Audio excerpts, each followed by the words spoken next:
Welcome back to my channel. Yours truly, Henry Kellem. I'm so excited to be here today. For today's video, another round of Q&A. I've never heard these questions. I'm excited to hear them. It's a chance for you to get to know me a little better and for me to find out a few things about myself.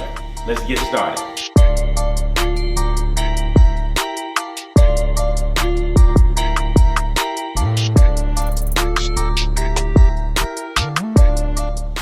So, for the best concert I've been to, I would have to say On the Run 2. And the reason I'm gonna say that, the production was crazy. It was out of this world. As I was watching Jay and Beyonce, I was also watching the stage setup, the camera tricks, all of the different things they had going on. And it was truly amazing to watch them perform at such a high level, but also take the time for the production of the event the way it was. It was truly inspiring. And when I'm on stage, you know, I think about that and I think about the production side of it and really bringing that element to it. So On the Run tour, I was in San Diego a few months ago for it, and it was a great tour. So yeah, Jay and Beyonce, the king and the queen.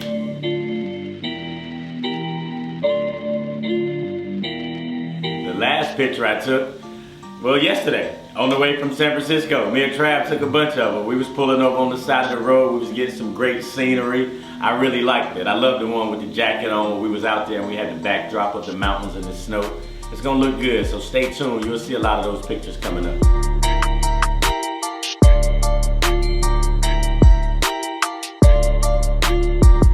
One of the people I would invite to dinner would be my little brother, Pooh. He passed away almost 25 years ago, and well, in like 6 months, September 28, 1994. He was, his life was cut short due to a tragic incident. He was shot in the head at point blank range. And he was 13, I was 14 at the time. We're only 13 months apart, so we was really close. We had bunk beds, slept in the same room. And I would take him to dinner. I would take him to dinner, talk to him, let him know what's happened, what's transpired over the last 25 years, see what he thought about the things I had been doing, and just catch up with him. So yeah, that would be the first person I would have dinner with is my little brother, Pooh, Alex Gerard Kellem. Shout out to you, as long as I'm living. You already know they'll never forget you. So that would be the first person. The second person that I would like to have a conversation with, this might shock some people, but Malcolm X. I would love to talk with Malcolm because he was, first of all, I say he was a very educated man. He was very educated and he was principle driven. And even if what he was saying wasn't popular at the time, he still stuck to his guns. So I would definitely want to talk to Malcolm, be around the presence of his, see what type of energy he had, see what I could learn from him, see what type of advice he would have for a person like me going forward. So first would be my brother, second would be Malcolm X. The third person would be my grandmother. She died in 2007. We were very, very tight coming up. You know, my mother had me when she was really young. She had 3 kids by the time of 17 years old. So my grandmother instilled a lot of wisdom in us. You know, I didn't understand the things she was telling me back then, but as I got older, I was like, okay, so that's what grandma meant and everything. And it was just the love and the warmth that we all felt from her. You know, even though we come up with nothing, at that time we didn't understand that we didn't have nothing, because when everybody have nothing, it's just, it is what it is. But I will remember, I do remember this. She always said to me, Tavares, and my whole family called me Tavares. That's a whole nother story because my father's name is Henry. And of course, by the time I got here, my mother and my father, they didn't have any dealings. So nobody in the house, nobody in the family could ever say Henry. So I've never heard my name called Henry with my family. My name is Henry Tavares Kellem. The family calls me Tavares. So anyway, my grandma would always say, Tavares, you got your help. You know, because we ain't have much more. But she would always say, you got your help. And I didn't understand, you know, what she was saying then. But as I get older and I understand that health is wealth, and so, you know, I take care of myself. I try to be mindful of what I put into my body, exercise, what I listen to, what goes into my mind, you know, drink water, fresh air, you know, all of those things. So if I could bring her back, I would love to sit down and have a dinner with her. Let her know, first of all, thank you. Thank you for all that you did for us, because my grandma had 13 kids and all of them had kids. My mother is a twin, and they was the last 2 born. So by the time my mother came and her twin sister, and they both had 4 kids, that was another 8 kids for my grandmother on the end.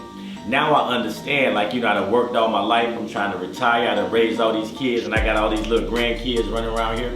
So first of all, I would say thank you. Thank you for putting up with us. Thank you for the love that you gave us, the guidance and all the wisdom that you shared through the years. So for Katie Kellem, just know that all the stuff you told me, it didn't go to waste. I still hear your voice right now to this day. I love you and I miss you, and hopefully I'm making you proud down here. And if not, I'm gonna keep going. And before it's all said and done, I know you'll be proud of me. And I love you. Always have.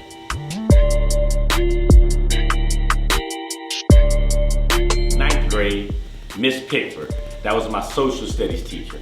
And the one reason I'm gonna say she was real interesting is because she used to call me the trickster. She could see through my jokes and games. Anybody that went to school with me, they know I stayed up to something. I was always trying to get over on the teachers, always roaming the halls. She used to call me the trickster. And it's like, she could kind of see through me. You know, I could get the rest of them, but she would let me know real quick. I see you and I know who you are and I'm on you. So when I got to her class, I had to be a little bit more by the book because, you know, I had it my way. I was terrorizing stuff at the schoolhouse, you know, running around. So I love her because I couldn't get over on her the way I wanted to. So it always interests me, like, how does she know what I'm up to? But as I get older, I know she's seen that 1,000 times coming through, so she knew what to look for. So Miss Pickford, and she believed in me, and she pushed me, and she challenged me. So yeah, she was really good.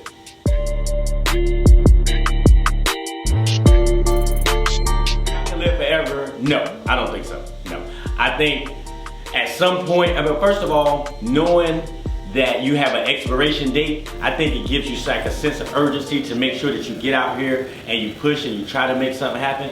Because with no expiration date and you know that you're gonna live forever and it really doesn't matter, you know, what you do, I don't think you have that sense of urgency and value your life the way you should. So I wouldn't want to live forever. I wouldn't want to know when I'm going. But yeah, not forever. I probably would get bored. Hell, I get bored now doing something. So you talking about forever? My attention span kind of short. So nah, I don't want to be here forever. Honestly, at times I feel like I don't want to be here now dealing with these people. Can I get an alternate universe or an alternate Earth to go to? Okay.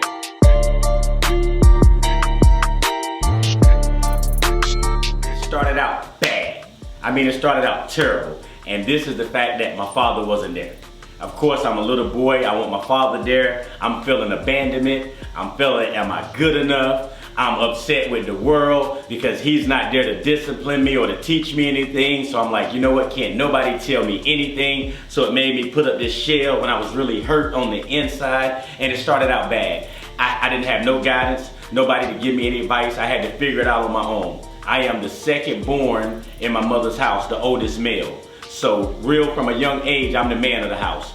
And so like I said, it started out bad, it was rough. But as I grew, I learned things and this and that. And when I look at the man I've become, I love it. I love who I am. I love the fact of all the things that it taught me growing up without a father. So in the end, I loved it. But in the beginning, it was terrible because, you know, I couldn't foresee. Hindsight is 20/20. So when I look back on it, I see the man that it made me become. You know, I love my father right now to the day, even though he wasn't there. And, you know, I don't hold that against him because he was going through his own things and had his set of challenges. So I try to put myself in his position, 20 years old, 4 kids, 2 different women, small town, everybody talking. Hell, I'm 39 right now, I can't figure it out. So him at half that age, so I don't hold it against him, even though young I did, because, you know, as any kid do, we just wanted our father and we just wanted to know that we were loved. But it started out bad, it ended up great. I am who I am, I love it. Pops, thank you. If you was there, I wouldn't have had to been able to figure it out on my own. I would have had a crutch. No crutch made me the man I am today. I depend on me and only me, and I figure it out. And I ain't got time to wait on no help, because it wasn't never coming anyway.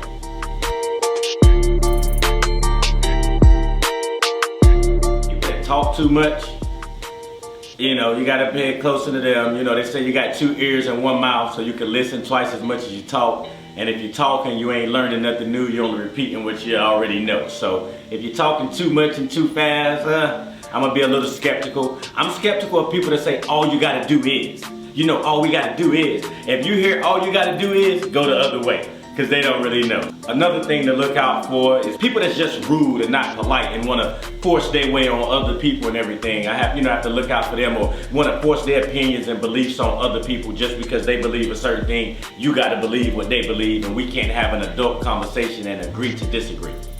So people that are too rigid in their beliefs and not open-minded, you know, I kind of watch out for them also. People that argue for their limitations.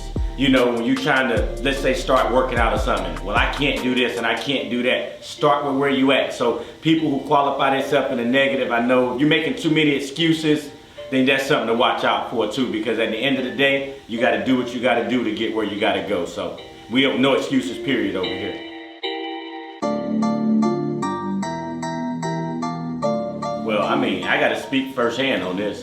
You know, I say like Martin Luther King said, the problem that we as blacks in America face is our skin, the very nature that what makes us black, has been stigmatized and almost criminalized. So as a black man in America, you know, that's been here my whole life, I think we need to get over the fact of looking at people by their skin and judging them as criminal or second-class citizens or dehumanize them and things like that. Now, you know, I have to speak from first-person point of view because in this particular society that I live in, you know, it's almost like the black man is public enemy number one. We're getting, for the same crimes, we're getting more time in jail. We are living in the worst neighborhoods, can't get bank loans. So I think, you know, the stigma that has been placed on us as blacks in America, it's time to get over that. I think it's a just do. We need to look at each other as energy beings instead of human beings and all of that, because at the essence of us is all energy and it's a connectedness, and we are all connected to that oneness. So until we realize that an injustice anywhere is a threat to justice everywhere, and what you do to one person you also do to yourself, then we will never get anywhere as a society, because we are only going to go as far as the least of us. So I say we all need to pick each other up and move forward.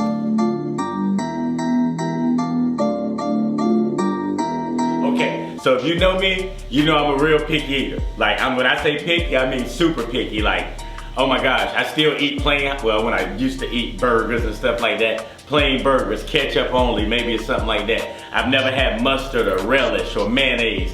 You know, I was the type of kid, if I didn't like the way something looked or smelled, I wasn't even trying it. My mother then would almost have to cook something separate for me because there were so many foods that I wouldn't eat. Now, as I got older, I tried to, you know, try different things and widen my variety. But I'm more of a person that eats to live, and I don't live to eat. So sometimes my food selection can be pretty boring or monotonous, but you know, like I said, it's more of a looking at food as a fuel for my body instead of one of those people that just, you know, love to eat. You know me, my secret is I love a little candy, a little sugar every now and then. That's my weakness. But if I had to speak on a food that I haven't had but I would try, let's see. A lot of things I still ain't gonna try. I've never even tried lobster. I'm good with crab legs, but lobster, it just, I don't know, the texture of it or whatever, I've never tried it. But you know what, my little brother, he loves it. Hey, everywhere we go, it's lobster time. What up, King? So anyway, I'm gonna try some lobster with little bro one day. That's what I'm gonna do. I'm gonna give the lobster a try.